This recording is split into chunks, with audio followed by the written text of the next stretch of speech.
भारत में बहुत पहले से एक विकृति चलती आ रही है समाज में। हिंदुओं की उपलब्धि को भारतीयों की उपलब्धि बताना, लेकिन मुसलमानों की उपलब्धि को केवल मुसलमान की उपलब्धि बताना, और विशेष करके यदि वह हिंदू ब्राह्मण है तब उसका नाम भी नहीं लेना। जैसे जब भी आप आधुनिक विचारकों के या इतिहासकारों की बातों को पढ़ेंगे या नेताओं की भी भाषणों को सुनेंगे तो जिन बातों में ब्राह्मणों का योगदान समझा जाना चाहिए वहां पर ब्राह्मण शब्द का वो प्रयोग नहीं करेंगे। ठीक है, अब हिंदू ही कह देते, हिंदू शब्द का भी प्रयोग नहीं करेंगे, वो भारतीय शब्द का प्रयोग करेंगे। क्यों? क्योंकि कहीं ना कहीं इस देश में कई शताब्दियों से ब्राह्मणों के प्रति एक विशेष घृणा को जन्म दिया जाता रहा है और उसको बढ़ावा देकर पालित पोषित करके ब्राह्मणों के विरुद्ध एक संहारक मानसिकता का निर्माण किया जाता रहा है। तो जिन उपलब्धियों में ब्राह्मणों के योगदान को नकारा नहीं जा सकता, लेकिन उनका नाम भी नहीं लेना है इन लोगों को, वहां ये लोग केवल भारतीय शब्द का प्रयोग करेंगे कि भारत ने विश्व को ये दिया, भारत ने ऐसा किया वैसा किया। लेकिन जहां पर ब्राह्मण के अतिरिक्त अगर कोई समुदाय हो, हिंदू भी वो शब्द का प्रयोग नहीं करना चाहेंगे हिंदुओं ने ऐसा किया, नहीं, ब्राह्मण भी नहीं बोलेंगे। और अगर आप कहें कि चलो ब्राह्मण न सही हिंदू ही बोल दो तो हिंदू भी नहीं बोलेंगे ये लोग। लेकिन मुसलमान हो, ईसाई हो तो वहां इसको ग्लोरीफाई करेंगे, क्रिश्चियंस ने ऐसा किया, मुस्लिम्स ने ऐसा किया। तो ये जो मोनोपोली है ये बहुत विकृत समाज को जन्म देने वाली है। आप कश्मीर की बात करें, बारंबार कश्मीर में कश्मीरियत को क्षति पहुंचाई जा रही है, कश्मीरियत बचाओ, कश्मीरियत बचाओ। ये कश्मीरियत क्या है? हरि सिंह के समय तक तो तिब्बत इत्यादि भी कश्मीर के ही अंतर्गत आते थे। आप कश्मीर की पुरानी मुद्रा देखें, ज्यादा नहीं, आप 3-4 पीढ़ी पहले जाएं, वहां पर जम्मू, ऐसे जम्मू शब्द तो नहीं है, जम्बू शब्द था, वहां बकार को मकार कर दिया गया। जम्मू कश्मीर तिब्बत, ये पूरा जो पर्वतीय क्षेत्र है उसको एक राज्य के रूप में गिना जाता था। खैर तिब्बत तो हाथ से निकल गया, all thanks to our so called genius leaders, जिन्होंने बड़ी दूरदर्शिता दिखाई थी चीन के साथ हुए युद्ध में। और उस दूरदर्शिता का दंश आज भी हमें आतंकित कर रहा है कि भारत के बहुत से भाग जो नक्शे पर दिखते हैं लेकिन कब्जे में नहीं दिखते। तो कश्मीरियत क्या इस्लाम है? क्या इस्लाम का प्रादुर्भाव कश्मीर में हुआ था? क्या कश्मीर जो है वो इस्लाम का जनक है, इस्लाम का प्रसारक है? नहीं। 4 पीढ़ी पहले तक, यहां तक आप देखें, अभी जो उमर अब्दुल्ला और शेख अब्दुल्ला कश्मीरियत की बात करते हैं और कश्मीर के लोगों के आज़ादी या कहें तो मानवाधिकार की बात करते हैं, यही शेख अब्दुल्ला, उमर अब्दुल्ला 3 पीढ़ी पहले क्या थे? इनके पूर्वज क्या थे? और ऐसा क्या हुआ? कौन से ऐसे समुदाय ने इन पर अत्याचार किया या इनको बहकाया या प्रलोभन दिया या जो भी प्रकार से इनको मैनिपुलेट किया, चाहे थ्रेट देकर, चाहे ब्राइब देकर, चाहे घूस देकर, चाहे धमकी देकर, जैसे भी इनको अपने प्रभाव में लिया, क्या ऐसा हुआ कि ये हिंदुओं के ही विरुद्ध हो गए और स्वयं को मुसलमानों का सबसे बड़ा हितैषी और मानवतावादी बताने लगे? ज्यादा नहीं, 3-4 पीढ़ी पहले की बात आप देखें, मोहम्मद अली जिन्ना के पिता और दादा और परदादा क्या थे? उमर अब्दुल्ला, शेख अब्दुल्ला के दादा परदादा क्या थे? मैं अज्ञात पीढ़ियों की बात नहीं कर रहा, जो ज्ञात इतिहास जिसका प्रमाण प्राप्त होता है, जिसके डॉक्यूमेंटेशंस प्राप्त होते हैं, उनकी बात कर रहा हूं। तो ये लोग जो कश्मीरियत की बात करते हैं, जमहूरियत की बात करते हैं, आजादी की बात करते हैं, तो कश्मीरियत को तो यही लोग नष्ट कर रहे हैं ना। क्या इस्लाम कश्मीर की परंपरा है? क्या आतंकवाद कश्मीर की परंपरा है? क्या गैर मुस्लिमों को मारना कश्मीरियत है? क्या जो पंडित वहां से भगाए गए, जितने हिंदुओं का नरसंहार हुआ, पलायन हुआ, विस्थापन हुआ, क्या वो कश्मीरी नहीं है? क्या वो कश्मीरियत के प्रतिनिधि नहीं है, सदस्य नहीं है? कश्मीरियत का अर्थ इस्लामी आतंकवाद यही है, तो ऐसी कश्मीरियत को बचाकर क्या लाभ होने वाला है? ऐसी कश्मीरियत के पोषण से आप कौन से उच्च समाज का निर्माण करने की इच्छा रखते हैं? तो कश्मीरियत के नाम पर इस्लामी जिहाद को बढ़ावा देना और इस्लामी जिहाद से कहीं कहीं लड़ने का नाटक करने के बाद भी मूल विषय से लोगों को भ्रमित करना, भटकाना, ये नेताओं का पुराना षड्यंत्र रहा है, पुरानी चाल रही है। आप देखें अमरनाथ यात्रा जो होती है, अमरनाथ यात्रा में इतनी भारी सुरक्षा क्यों दी जाती है? सुरक्षा की आवश्यकता क्यों पड़ती है? जब भी इस देश में कहीं पर हिंदू मुस्लिम दंगा होता है तो क्या हिंदू पहल करता है कि मुसलमान पहल करता है? और आप इस पैटर्न को समझें, कोई भी दंगा रातों रात नहीं होता है। उस दंगे को करने से पहले मुसलमानों के पास एक ठोस इंफॉर्मेशन का नेटवर्क होता है, पूरे क्षेत्र की अधिक से अधिक जानकारी होती है और उनके पास एक अच्छे खासे नरसंहार को अंजाम देने लायक संसाधन होते हैं। वो पत्थर भी हो सकता है, AK-47 भी हो सकता है और कई मामलों में घातक बम बारूद भी हो सकते हैं। तो हिंदुओं के पास ऐसे स्थिति में मुसलमानों के प्रतिकार के लिए क्या तैयारी होती है, सिवाय पुलिस और सेना पर आश्रित रहने के? तो पैटर्न आप पहले समझिए। उस इलाके में अचानक से शांति हो जाएगी। जब मुसलमान कोई दंगा करना चाहेगा, उस क्षेत्र में बहुत ज्यादा शांति हो जाएगी 10-5-20 दिनों के लिए, ताकि हिंदू जो है वो अपने सतर्कता को खो बैठे प्रमादी हो जाए। और उस शांति काल में वो क्या कर रहे होंगे? शांति काल में वो अपने छतों पर पत्थर जमा कर रहे होंगे, बोतलों में तेजाब भर कर रखे होंगे, पेट्रोल बम बना रहे होंगे, रेखी करके इंफॉर्मेशंस ले रहे होंगे क्षेत्र की, कहाँ पर किस हिंदू की दुकान में कितनी कमाई है, कितना मतलब उसका व्यापार चल रहा है, वहाँ सुरक्षा के क्या प्रबंध हैं, वहाँ से पुलिस थाना कितनी दूर है, उस थाना में कितने सिपाही लगभग रहते हैं ऑन एन एवरेज, क्या मैन पावर वहाँ थाने के पास है, उस थाने के अलावा और कहाँ कहाँ से सरकार जनता के लिए पुलिस की बैकअप दे सकती है, उस क्षेत्र के कौन से लोकल पॉलिटिशियंस हैं, उनका किस किस पार्टी में क्या प्रभाव है, पूरी की पूरी तैयारी रहती है। साथ साथ एक बड़ा वर्ग वकीलों का भी तैयार रहता है, ताकि किसी न्यायिक प्रणाली में फंसने पर उनको लीगल सपोर्ट दिया जा सके। इतना तैयारी इतनी कर चुके होते हैं। फिर दूसरा चरण होता है उकसाने का। उकसाने में क्या होता है कि अब आप किसको जाकर मारेंगे, क्या कहेंगे, हम क्यों मार रहे हैं, तो एक बहाना, और वो बहाना पूरे विश्व में कहीं भी हो सकता है। मतलब उनको ये नहीं है कि आपने उनको गाली दी तो वो मारेंगे, आपने उनके पैगंबर कुरान अल्लाह को कुछ कह दिया तो वो आपको मारेंगे, नहीं। हो सकता है कि बेल्जियम में किसी स्थान पर कुरान जलाई गई हो तो उसका बदला वो आपके घर में लेंगे, आपके पड़ोस से आकर आपको मारेंगे। क्यों? बेल्जियम में किसी व्यक्ति ने कुछ ऐसा किया जो उनको अच्छा नहीं लगा, या गाजा में कुछ हो जाए, फलस्तीन में कुछ हो जाए, या लंदन में कुछ हो जाए, या भारत में किसी नेता ने कोई बयान दे दिया, जैसे नूपुर शर्मा वाले समय में आप देख लें, या किसी प्रवक्ता ने कुछ कह दिया जो आउट ऑफ कॉन्टेक्स्ट ले जाकर ये लोग आपको मारेंगे। क्यों? अब मारने की तैयारी तो कर चुके हैं, वो इन्वेस्टमेंट तो हो चुका है, अब उसको एग्जीक्यूट करना है। तो वो जो इन्वेस्टमेंट कर चुके हैं उसको एग्जीक्यूट कहां किया जाएगा? उसके लिए बहाना चाहिए ना, उसके लिए माहौल चाहिए। अब शांति काल था, हिंदू माहौल दे नहीं रहा है, तो विश्व में कहीं भी कुछ हो उसका बहाना लेकर ये कहेंगे कि नहीं, इस्लाम खतरे में, हमको बदला लेना है। ये बात, दो बात हो गए। अब तीसरा चरण क्या होता है? प्रतिकार। हिंदुओं की ओर से जो भी उपलब्ध संसाधन होते हैं या जो कुछ साहसी लोग होते हैं वो प्रतिकार करते हैं, लेकिन प्रतिकार में भी हिंदुओं का पक्ष कमजोर क्यों होता है? एक मुसलमान के घर में कितने बच्चे? 8 बच्चे, 10 बच्चे, 5-6 तो बिल्कुल सामान्य है, उसमें तो कोई संदेह ही नहीं है। 5-6 मतलब एकदम थर्ड क्लास स्थिति में है।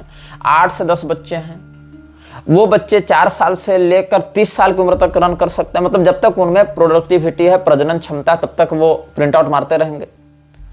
हिंदुओं के पास कितने बच्चे हैं? 1 हो जाए, 2 हो जाए तो ये अपने जीवन को धन्य मानते हैं। उस बच्चे की पढ़ाई में आप कितना इन्वेस्ट कर रहे हैं? आप इस वीडियो के थंबनेल को देखें, जातीय जनगणना का षड्यंत्र।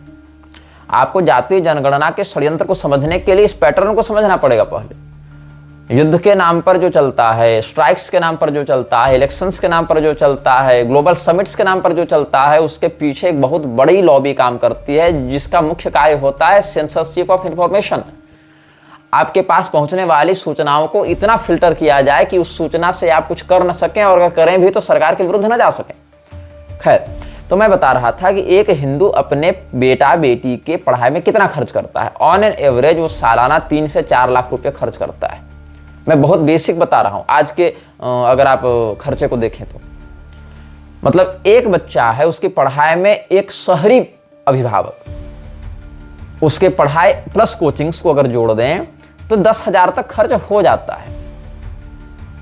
अगर साल भर वो पढ़ा तो 1,20,000 तो केवल खर्च हो गया, उसमें ड्रेस इंक्लूड नहीं है, कोर्स बुक्स इंक्लूड नहीं है, ट्रांसपोर्टेशन इंक्लूड नहीं है। 1.5 लाख अगर आप मान लेते हैं न्यूनतम खर्च, तो 2 बच्चे में 3 लाख तो बिल्कुल आंख मूंद कर आप मान लीजिए खर्च।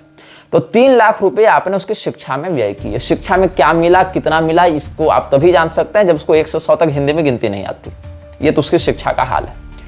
ये हाल है कि ग्रेजुएट बच्चे जो हैं उनको आप ढंग से भारत के 28 स्टेट और उसके कैपिटल का नाम पूछें तो नहीं बता पाएंगे। ये वस्तु स्थिति है। भारत के राज्य या उसकी संख्या तो कुछ ऊपर नीचे होती है, जैसे अभी जम्मू कश्मीर, लद्दाख, ये सब अलग अलग टेरिटरीज बांटे गए हैं, चलो ठीक है, अपडेटेड इंफॉर्मेशन नहीं है। आप 5 साल बैक का ही इंफॉर्मेशन बता दें कि भारत में कितने राज्य और उनकी क्या राजधानी है, नहीं बता पाएंगे। वो ग्रेजुएट लेवल के, मास्टर्स लेवल के नहीं बता पाएंगे। क्यों? They are not educated. उनको शिक्षा नहीं दी जा रही है। उनको एक कागज पकड़ाया जा रहा है कि हाँ आपने ये पास कर लिया। और इसके पीछे भी 2 लॉबी काम करती है। पहला जो एजुकेशनल माफिया है वो ये कहता है कि 8 क्लास तक किसी बच्चे को हम फेल ही नहीं करेंगे। उस बच्चे को लगता है कि हम लिखें चाहे ना लिखें, पढ़ें चाहे ना पढ़ें, हमारा प्रमोशन होता जा रहा है, मेरे क्लास जंप होते जा रहे हैं। जो सिंसियर विद्यार्थी नहीं है, जो सिंसियर स्टूडेंट्स नहीं है, मैं केवल आधुनिक शिक्षा व्यवस्था की बात कर रहा हूं। अभी शास्त्रीय वाले विषय पर नहीं चल रहा हूं। हिंदू को शास्त्रीय बनने में बहुत समय लगेगा। अभी तो केवल उसकी बात कर रहा हूं जो उपलब्ध है, जो होगा उसकी नहीं, जो है पहले उसकी बात कर रहा हूं। अभी मैं एक नागरिक के रूप में मात्र देख रहा हूं। तो हिंदू क्या करता है, अपने बच्चे को पढ़ाने में 3 लाख 4 लाख 2 बच्चे अगर मान लें, और कई मामलों में तो एक बच्चे में भी अगर कुछ ज्यादा ही ब्रांडेड और फैंसी स्कूलिंग अगर आप उसको दे रहे हैं, वैनिटी स्कूल्स में भेज रहे हैं, तो 10 लाख भी जा सकता है उसका खर्च। मतलब बहुत सारे ऐसे स्कूल्स हैं जहां पर आपको नर्सरी इत्यादि के फीस ही 2.5 लाख 3 लाख रुपए साल में जाएंगे। तो आप मान लीजिए कि उसका 8-10 में कितना हो जाएगा खर्च। तो ये वैनिटी स्कूलिंग है, फैंसी स्कूलिंग है, इसमें हिंदुओं का अपार पैसा व्यय हो रहा है। बदले में क्या मिल रहा है? Not even the basic information of your culture, of your country, of your politician. आपके नेताओं के विषय में बेसिक जानकारी उसको नहीं है कि जो नेता नियम बना रहे हैं वो नेता हैं क्या, स्वयं में उनकी क्या काबिलियत है। पूरी की पूरी व्यवस्था चलाने वाले जो रेल मंत्रालय वाले लोग हैं उनको रेलवे की स्थिति नहीं पता है। जो रक्षा मंत्री उनको रक्षा की स्थिति नहीं पता है। जो शिक्षा मंत्री है उसकी शैक्षणिक योग्यता की कोई बात नहीं है कि उसकी न्यूनतम अर्हता क्या होनी चाहिए। शिक्षा मंत्री बनने के लिए क्या योग्यता चाहिए? By hook and crook you win an election and get an influenced post on your party, and the party chief tells the prime minister to give you a post in cabinet and elect or select you as the educational minister. तो education minister बनने के लिए आपकी यही योग्यता है कि आप एक इलेक्शन जीत जाएं, चाहे जैसे जीते, पार्टी में आपका प्रभाव हो, प्रधानमंत्री के माध्यम से आपकी पार्टी के अध्यक्ष आपको शिक्षा मंत्री बनवा दें, चाहे आप अंगूठा छाप भी क्यों ना हो। तो आपको शिक्षा का महत्व नहीं पता होगा। आपको शिक्षा से होने वाले परिणाम और दुष्परिणाम के बारे में नहीं पता होगा। आपको वह पोस्ट केवल पैसा कमाने का एक माध्यम समझ में आएगी। इसीलिए इतने सालों तक रात दिन एक करके जो परीक्षा के लिए मेहनत करते हैं, ऐसे बच्चे पेपर लीक होने के कारण अपने जीवन के सालों साल नष्ट करते रहते हैं। मैंने देखा है ऐसे बच्चों को जिनमें वह प्रतिभा थी कि अगर वो डाइवर्सिटी में विश्वास करते, अपने जीवन की अलग अलग क्षेत्रों में आजीविका की संभावनाओं को खोजते, तो वो बहुत कुछ कर सकते थे भौतिक दृष्टिकोण से भी। लेकिन वो ऐसा नहीं कर पा रहे हैं। क्यों? क्योंकि उनको कहीं ना कहीं ये महत्वाकांक्षा कि मैं सरकारी नौकरी ही लेनी है, और सरकारी नौकरी की हालत ये देख लीजिए। तो ये लॉबी वैसे काम करती है कि आपका बेटा डिग्री होल्डर हो सकता है, पीएचडी किया हो, लेकिन यहां तो वो हाल है कि पीएचडी की बनी बनाई थीसिस भी बिक रही है अब। क्योंकि प्रोफेसरशिप के लिए आपको, यहां तक एपी बनने के लिए भी आपको लगेगी पीएचडी। कई जगह तो मैंडेटरी कर दिया है कि असिस्टेंट प्रोफेसर बनने के लिए भी अनिवार्यतः आपको पीएचडी होल्डर होना चाहिए। लोगों के पास उतनी बौद्धिकता नहीं है, वो सीधे सीधे पीएचडी खरीद रहे हैं 30,000, 40,000, 50,000 में बनी बनाई। उनको पता नहीं है कि उसमें लिखा क्या है। वाइवा में जाकर अटक सकते हैं, नहीं तो घूस देकर निकल सकते हैं। ये हाल है इस देश की व्यवस्था का। सनातन धर्म के अंतर्गत प्रत्येक जाति वर्ण के लिए जो आजीविका सुरक्षित थी, पहले आपने उसको मटियामेट कर दिया काल्पनिक शोषण और अत्याचार का राग अलाप कर। और उसके बाद भी आपको ये हाल है कि आपके बच्चे 2 रोटी के लिए तड़प रहे हैं, उनको आंदोलन करना पड़ रहा है, जेल जाना पड़ रहा है, और फिर भी उनके पास 2 वक्त की रोटी नहीं है, क्योंकि रोटी की सुरक्षा आपने छीन ली और इधर से भीख देते चल रहे हैं कि हम 80 करोड़ लोगों को राशन दे रहे हैं। क्यों ऐसी स्थिति आई है कि 80 करोड़ लोगों को आप राशन देना चाह रहे हैं या देना पड़ रहा है? और क्या वो 80 करोड़ लोग बीमार हैं, विकलांग हैं, पागल हैं, बूढ़े हैं, कमा नहीं सकते? वो कमा सकते हैं, आप उनको कमाने का अवसर नहीं दे रहे। आप उनको बैठकर खिलाकर उनको एक लायबिलिटी बना रहे हैं, जो इस देश के लिए एक एसेट बन सकते थे। आप उनको संपदा के स्थान पर एक बोझ बनाकर रखे हुए हैं इस देश पर, जिनके सारे कम से कम मैन पावर का ही प्रयोग करके आप इस देश को विकसित करके उनको भी परिश्रम से अर्जित अन्न का आप हक दे सकते थे, अधिकार दे सकते थे। आप उनको नशेड़ी बना रहे हैं, आप उनको ड्रग एडिक्ट बना रहे हैं, आप उनको क्रिमिनल बना रहे हैं, आप उनको बौद्धिक और शारीरिक रूप से अक्षम और कुंठित बना रहे हैं, और फिर आप गर्व से कहते हैं कि हम इतने करोड़ लोगों को भोजन दे रहे हैं, राशन दे रहे हैं। तो एक ऐसे समुदाय की ओर देश जा रहा है जिसमें प्रोडक्टिविटी 0 है। उनको लगेगा कि हाँ, यही जो है हमको मिलना मेरा अधिकार है। और वो पैसा कहां से आ रहा है? टैक्स पेयर्स के पैसे से आ रहा है। वो जो अनाज आ रहा है, वो जो सब्सिडीज आ रही है, वो कहां से आ रही है? टैक्स पेयर्स के पैसे से आ रही है। टैक्स पेयर अगर टैक्स नहीं देगा तो फिर 80 करोड़ लोग क्या करेंगे? विद्रोह करेंगे, क्राइम्स करेंगे, चोरी करेंगे, बलात्कार करेंगे, हत्या करेंगे, छिनतई करेंगे। तब आपके पास नागरिक सुरक्षा के लिए क्या योजना है? कुछ नहीं। क्योंकि नागरिक सुरक्षा के लिए आप प्रशासन के पास जाएंगे, और प्रशासन क्या करेगी? प्रशासन के पास तो एफआईआर लिखवाने के लिए आपको 10 दिन 20 दिन घूमना पड़ेगा, तब एक एफआईआर आप दर्ज करवा पाएंगे। प्रशासन को आप पेमेंट नहीं दे रहे हैं, नागरिक प्रशासन को पेमेंट नहीं दे रहा है। प्रशासन का वेतन आ रहा है ट्रेजरी से, जिस पर नेताओं का नियंत्रण है। प्रशासन की नौकरी नेताओं के रहमो करम पर आश्रित है। प्रशासन का अस्तित्व, प्रशासन की नौकरी नेताओं की चापलूसी पर आश्रित है। उनका प्रमोशन अटक जाएगा, उनकी पोस्टिंग ऐसे स्थान पर हो जाएगी जहां उनकी ऊपरी कमाई बंद हो जाएगी। इसलिए प्रशासन आपके स्थान पर उन नेताओं को महत्व देता है जो नेता उसके अस्तित्व के ऊपर बैठे हुए हैं। यदि आप उस पैरवी के साथ जाते हैं तो काम होगा, नहीं तो आपके साथ और भी अधिक अन्याय होने की संभावना है। यह हर वो व्यक्ति जानता है जो कभी न कभी प्रशासन और न्यायपालिका के चक्कर में पड़ा है। वो हर व्यक्ति अनुभव करता है कि मेरे साथ न्यायपालिका और प्रशासन के मौखिक आश्वासन के अलावा कुछ नहीं है। हाँ ठीक है, कह दिया जाएगा कि हम ये काम कर रहे हैं, बट व्हेन एंड हाउ इसको कोई क्लियरिफाई नहीं करता है। हर पुलिस वाला यही कहता है कि उसके क्षेत्र में क्राइम नहीं होता है, और हर पुलिस वाला जानता है कि क्राइम कितना हो रहा है और उस क्राइम से उसको इकोनॉमिकली कितना बेनिफिट मिल रहा है, उसको कितना आर्थिक लाभ उसी अपराध से हो रहा है, उसकी कमाई का कितना बड़ा हिस्सा प्रशासन में या न्यायपालिका में अपराध के होने के कारण मिलता है। यदि अपराध होने बंद हो जावे तो प्रशासन और न्यायपालिका की बहुत बड़ी कमाई, मैं कहूं 90% उनकी जो कमाई है वो समाप्त हो जाएगी। रेवेन्यू जनरेशन समाप्त हो जाएगा। इनके बड़े बड़े महल बनने बंद हो जाएंगे अगर अपराध बंद हो जाए। इसीलिए इस देश में न्यायपालिका और इस देश में प्रशासन के रेवेन्यू मॉडल को बनाए रखने के लिए क्राइम होना आवश्यक है। ये एक अघोषित सत्य है। क्राइम होंगे तो प्रशासन उसमें एक्टिवली घुसेगा, वहां से ब्राइबिंग करेगा, वहां से पैसा लेगा, रफा दफा करेगा मामला, वहां से सीनियर्स को मिलेगा। और कई बार तो सीनियर का दबाव रहता है जूनियर अधिकारी पर कि हमको महीना में इतना तुम अपने क्षेत्र से कलेक्ट करके दो। तो प्रशासन की मिलीभगत से जितना क्राइम होता है उतना नेचुरली नहीं होता है। न्यायपालिका की मिलीभगत से जितने क्रिमिनल्स पालित पोषित होते हैं, संरक्षित होते हैं, उतने बाकी इंस्टीट्यूशन से नहीं होते हैं। ये एक नंगा सत्य है, और इस नंगे सत्य को हर वो व्यक्ति जानता है जो या तो न्यायपालिका में काम कर रहा है, प्रशासन में काम कर रहा है। अधिकारियों से सच नहीं छिपा, वकीलों से नहीं छिपा, कथित न्यायमूर्तियों से नहीं छिपा ये सत्य। लेकिन बात क्या है कि ये सत्य छिपा रहे तो ये लाभान्वित होते रहेंगे, इसलिए ये सत्य बाहर नहीं आने देना चाहते हैं। ये कटुता है, इस समाज की कटुता है। और आप कैसे विश्वास करेंगे ऐसे संस्थानों का जिनकी रोजी रोटी ही उन अपराधों से चल रही है जो आपके अस्तित्व के विनाश के कारण हैं। तो मैं बता रहा था तैयारी की। जब एक तैयारी हो गई, मुसलमान का बच्चा तैयार हो गया आपके बच्चे को मारने के लिए, उस समय आपका बच्चा क्या कर रहा है? जॉनी जॉनी यस पापा कर रहा है। उसको जॉनी जॉनी यस पापा सिखाने का पैसा आप दे रहे हैं 25,000 50,000 विद्यालयों में। उसी समय at the same age group एक मुसलमान का बच्चा क्या कर रहा है?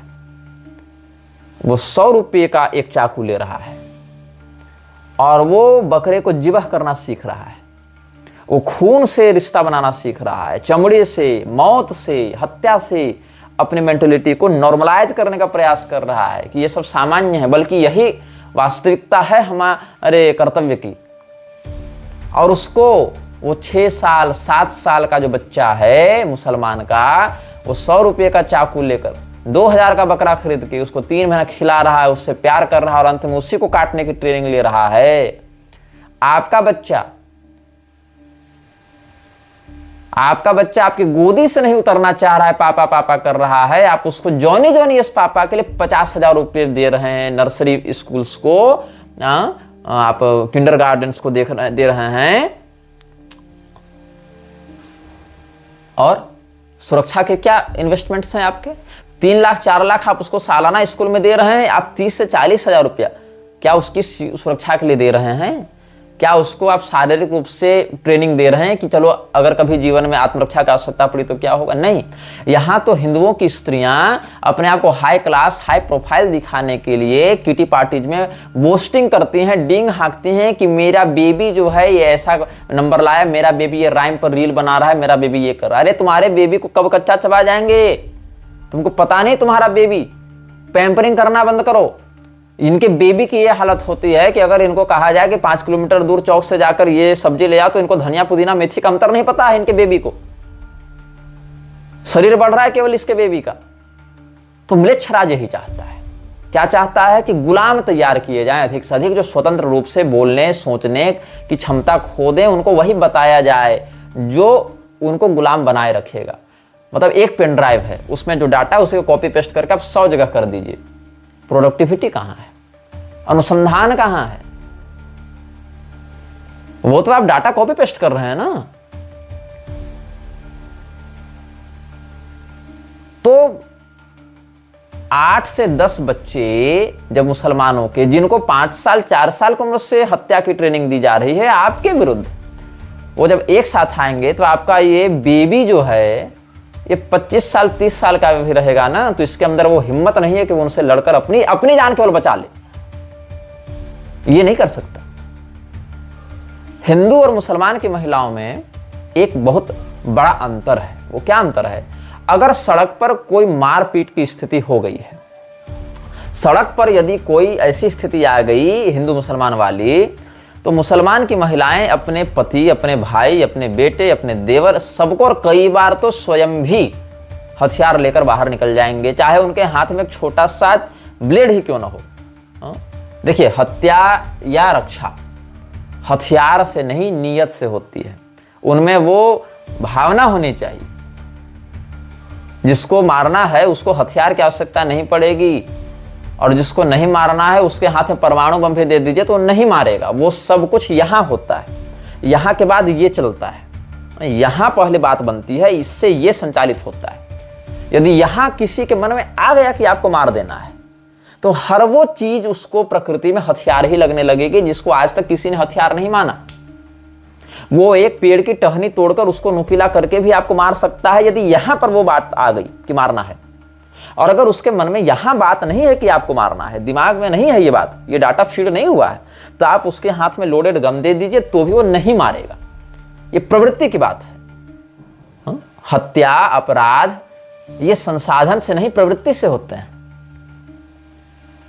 घर में जो चाकू आपको सब्जी काटने के लिए काम आ रहा है, जो ब्लेड से आप शेविंग कर रहे हैं, क्या वो हथियार के रूप में है? नहीं है। क्या आप उसको हाथ में लेते हैं तो आपको क्या लगता है हथियार है? नहीं है। लेकिन जब आपकी मानसिकता, आपका माइंडसेट क्रिमिनल हो जाता है, मानसिकता आपराधिक हो जाती है, तो आपको तो एक लेखक की कलम में भी एक पोटेंशियल वेपन दिखने लगेगा, एक संभावित हथियार आप उसमें देखने लगेंगे। ये मानसिकता की बात है। उसके लिए बहुत बड़ा आपको तोपची होने की आवश्यकता नहीं कि हम टैंक लेकर जाएंगे तभी कोई क्राइम होगा, ऐसा नहीं होता। तो हिंदुओं की महिला और मुसलमानों की महिला, एक मुसलमान जो मिलिट्री बैकग्राउंड से नहीं है, वो भी अपने बच्चे को हत्या और आत्मरक्षा की ट्रेनिंग देते रहता है बचपन से, उसको इस्लाम का एजेंडा पढ़ाता रहता है। और ये केवल भारत में नहीं, अपितु हर देश में कॉमन है, क्योंकि उसका अल्टीमेट गोल है, वो उसके अस्तित्व का आधार है। वो उसको हटा देंगे उसका अस्तित्व नहीं रहेगा, उसकी पहचान है वो, इसीलिए वहां से निकल नहीं सकता। वही लूप उसके एग्जिस्टेंस का कारण है, उसके अस्तित्व का कारण है। और हिंदू का बच्चा तो अगर 30 साल की उम्र में जय हनुमान ज्ञान गुण सागर भी याद कर ले तो उसको उपलब्धि मानता है।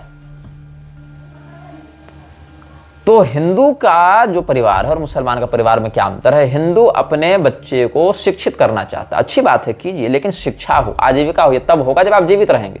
और आपको पहले जीवन जीने के लिए सर्वाइवल ऑफ द फिटेस्ट को समझना पड़ेगा। आपके पास बच्चे को जॉनी यस पापा पढ़वाने के लिए 50,000 1 लाख रुपए हैं, जिसका कोई लौकिक पारलौकिक लाभ नहीं है, लेकिन आप उसको ये नहीं बता सकते कि बेटा संकट की स्थिति में क्या किया जाता है, SOS में क्या किया जाता है, बेटा ये सब हेल्पलाइंस हैं, इतना ही याद करवा दो। नहीं है उसको पता। सरकारी स्तर पर भी वो हेल्पलाइंस के बारे में नहीं जानता। वो स्वयं से जाकर एक प्लेटफॉर्म टिकट लेने के लिए भी विकसित नहीं है। ये स्थिति हो गई उसकी। टेक्नोलॉजी के युग में, टेक्निकल एरा में भी आप उसको अगर कहें, बहुत से ऐसे बच्चे हैं, मतलब बहुत बड़ी संख्या ऐसे लोगों की है जिनको आप अगर ये कहें कि भाई यहां से एक जनरल बोगी में सफर करना, एक नॉर्मल टिकट ले लो, या कम से कम प्लेटफॉर्म टिकट लेकर ही एक व्यक्ति को रिसीव करके आ जाओ, नहीं कर सकता वो, क्योंकि आपने उसको पैम्पर कर रखा है, बेबी करके उसको हमेशा अपनी गोदी में बैठा रखा है, कंधे पर बैठा रखा है, उसको आपने उड़ान भरने नहीं दी। तो क्या होता है, मुसलमान का परिवार, महिलाएं तक अपने हाथ में जो मिले उसको बाहर निकाल कर सड़क पर आ जाते हैं आपसे लड़ने के लिए। लेकिन अगर आप पुरुष सक्षम ट्रेंड भी अगर आप निकलना चाहें बाहर, तो आपके घर की माँ, बहन, पत्नी दरवाजा लगा देगी कि सुनिए बाहर माहौल खराब है, आपको नहीं जाना है। तब क्या होता है, जब बाहर का खराब माहौल आपका दरवाजा तोड़कर आपके अंदर आएगा, तब क्या करेंगे आप? तब तो आप मरेंगे ना। तो आपकी नियति में जब मृत्यु लिखी है, तो लड़कर मरना चाहेंगे कि गिड़गिड़ा कर मरना चाहेंगे, आप जान लीजिए। और यही आपका निर्णय आपकी सभ्यता संस्कृति के भविष्य को निर्धारित करेगा। तो हिंदू एक ऐसे युद्ध में फंसा हुआ है जिसको युद्ध ही नहीं मानता। हिंदू पहले इस बात को स्वीकार नहीं कर पा रहा है कि हम जिस स्थिति में, वो एक युद्ध की स्थिति है। और ये युद्ध की स्थिति अभी 5-10 दिन से नहीं है। भारत का संघर्ष 1000 वर्ष से चल रहा है, और प्रत्येक पीढ़ी 2 से 3 युद्ध देखती है। प्रत्येक पीढ़ी की मैं बात कर रहा हूं। घोषित रूप से ऑन मिलिशिया लेवल, एक मिलिट्री लेवल की अगर आप बात करें, तो भी पिछली 2 पीढ़ियों ने ही 4 घोषित युद्ध देख लिए हैं। 4 घोषित युद्ध मात्र 2 पीढ़ियों ने देखे ऑन मिलिट्री लेवल। आप दंगों की बात हटा दें, तो क्या होता है, अगर हिंदू फिर प्रतिकार करना चाहता है, तब क्या अगला स्टेप क्या होता है? इन्होंने 15-20 दिन, 1 महीना से पूरी तैयारी कर रखी थी। इनकी छतों में पत्थर थे, बम थे, सब थे, गुलेलें बना रखी थी। ये अपना एक्शन डे मना चुके, किसी भी लोकल या वैश्विक मुद्दे को बहाना बनाकर। अब आपने प्रतिकार किया, तो सबसे पहला प्रतिकार आपका सड़क पर नहीं होता है। सबसे पहला प्रतिकार आपको अपने घर में करना पड़ता है, अपनी पत्नी से, अपनी मां से, अपने बहन से, या कई बार अपने पिता से। हम जा रहे हैं सड़क पर, तो तुमको नहीं जाना है, अभी पुलिस पकड़ कर ले जाएगी, तुम्हारी नौकरी चली जाएगी, तुमको बाद में सरकारी नौकरी नहीं लगेगी, या आप मार दिए जाएंगे, तो हम लोग का क्या होगा? अरे भाई, वो पहले से मारने के लिए खड़ा है, हम नहीं भेजाएंगे तो उसकी मानसिकता बन चुकी है कि मार देना। तो पहला संघर्ष आपको अपने घर से प्रारंभ करना होता है। चलो फिर ठीक है, आप बाहर निकले, लोग क्या कहेंगे घर वाले कि पुलिस आएगी, सेना आएगी, सब आएगी। अब आप घर से बाहर निकले प्रतिकार करने के लिए, तब तक सरकार आई एक्शन में, प्रशासन आया एक्शन में। अब प्रशासन जब एक्शन में आया या हिंदू जब प्रतिकार करने लगा, तो उसके बीच में फिर 2 बातें होती हैं। पहला, इन्हीं मुसलमानों में से 5-7 लोग, 10 लोग, इन्हीं दंगाइयों में से एक ग्रुप बनाते हैं, मंदिर के बाहर खड़े हो जाएंगे, किसी एक आध हिंदू को अपने घर में घुसा लेंगे और कहेंगे तुमको हम लोग कुछ नहीं होने देंगे। फिर उस हिंदू को बाहर निकालकर पूरे मीडिया में एक ही व्यक्ति की बाइट चलाई जाएगी। अभी देख रहे हैं ना, एक ही बाइट चल रही, सोफिया कुरैशी, सोफिया कुरैशी, सोफिया, आदिल हुसैन, आदिल हुसैन, आदिल हुसैन। क्यों? ताकि हिंदुओं के मन में इस्लाम की वास्तविकता के विषय में जो जागृति आ रही वो ना आए। उनको लगेगा अच्छा सोफिया कुरैशी मुसलमान देखो लड़ रही है। यहां भी वो पॉलिटिक्स खेला जा रहा है।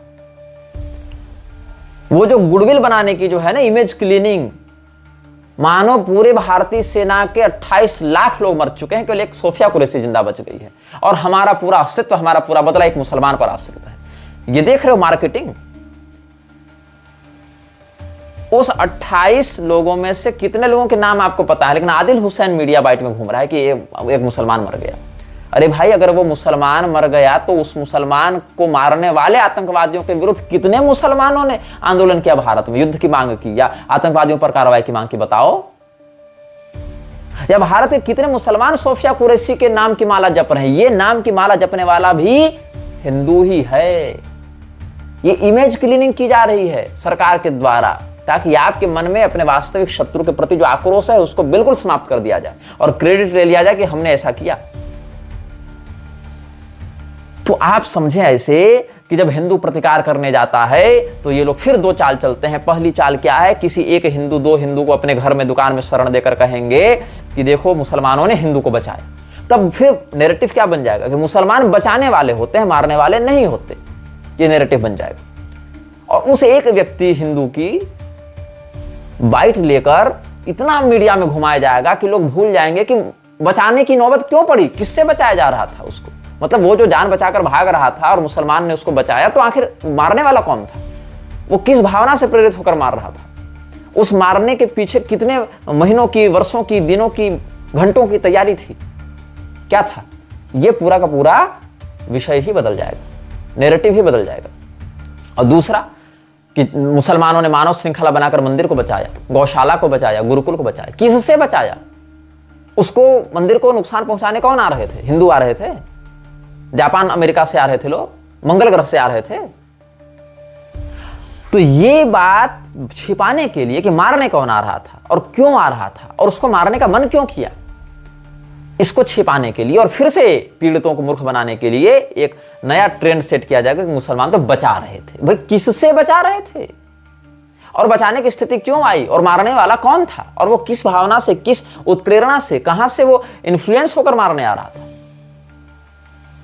और जब वो बचाने आया तो आप उससे टकराए तो आपको कोई नुकसान क्यों नहीं हुआ। मतलब जब वो कथित भीड़ जो मंदिर तोड़ने आ रही थी उसमें तो 200-400 लोग थे और आप तो 10-12 लोग थे। तो वो 200-400 लोग जब एकदम खूंखार होकर मारने आ रहे थे और आपके पास तो कोई हथियार भी नहीं था उनसे लड़ने के लिए।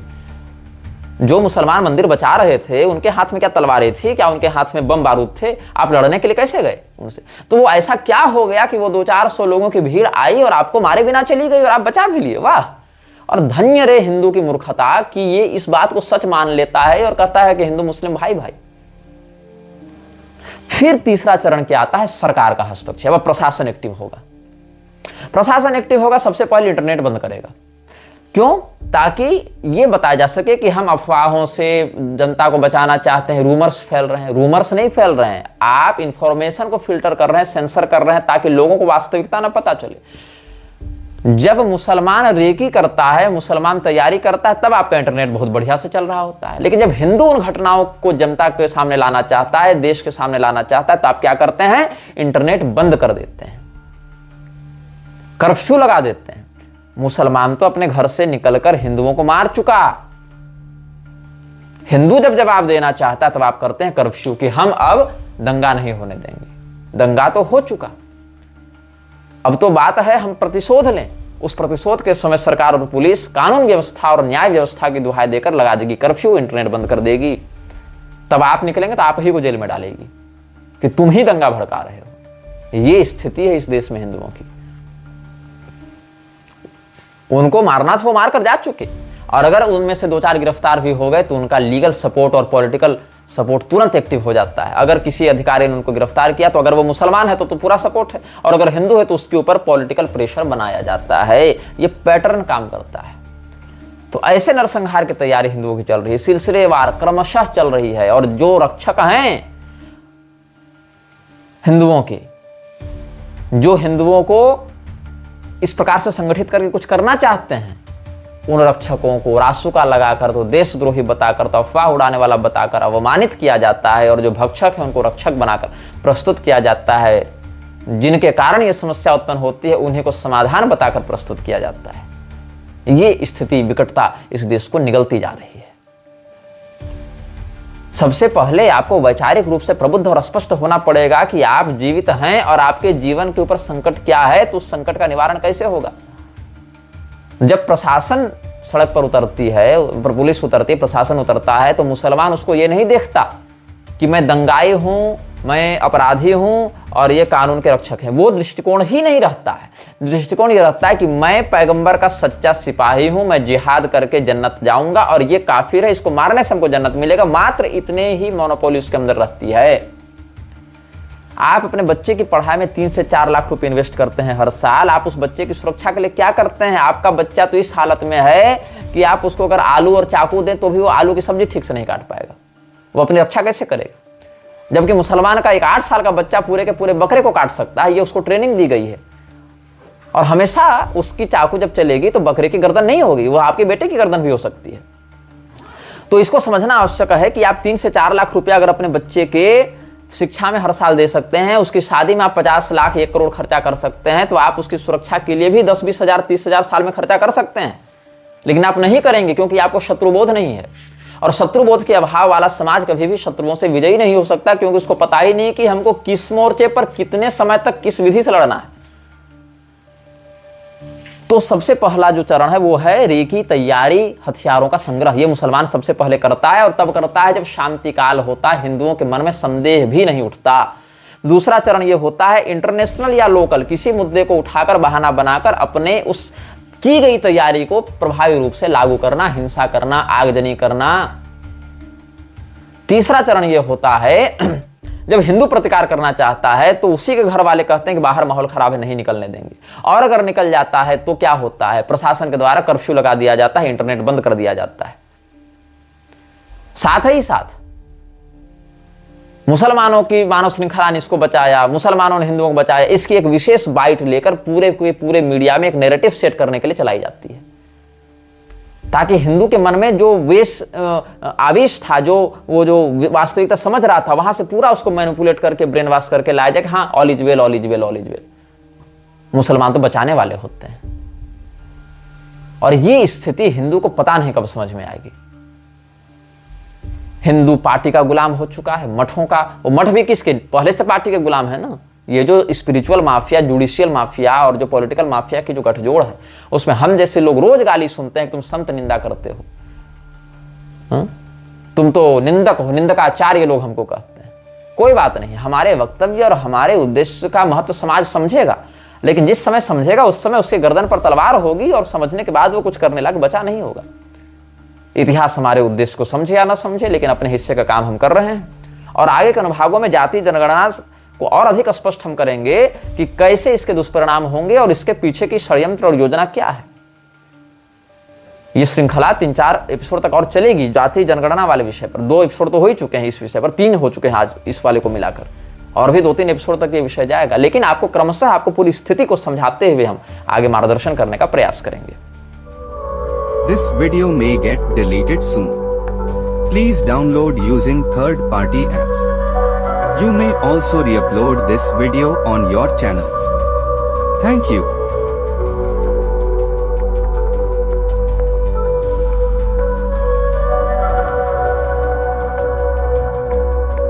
यह वीडियो जल्द ही हटा दिया जा सकता है। कृपया थर्ड पार्टी एप्स का उपयोग करके डाउनलोड करें। आप इस वीडियो को अपने चैनल पर फिर से अपलोड भी कर सकते हैं।